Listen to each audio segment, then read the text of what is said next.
Bunaqa o'ynab bo'lmaydi-da, og'ayni Kubarsi 2-yildirki shu ishini qilyapti. Bunday o'ynab bo'lmaydi. Va darvozabon qanday qilib to'pni o'yinga kiritadi, uning jamoadosh qo'li bilan to'pga tegadi va penalti berilmaydi. Qanday qilib? Hakam qanday qilib bunday vaziyatga penalti bermasligi mumkin? Uyat, bu shunchaki uyat. Har yili shu gap. Har yili shunday. Qo'l bilan o'ynash, berilmagan penalti. Ha, shunday. Yigitlar, bo'lib o'tgan o'yin haqida fikringiz? Hakam g'alabani o'g'irladi.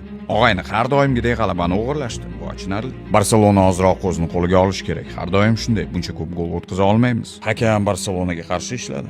Barselonaga qarshi. Penalti berilishi kerak bo'lgan vaziyatni ko'rdingizmi?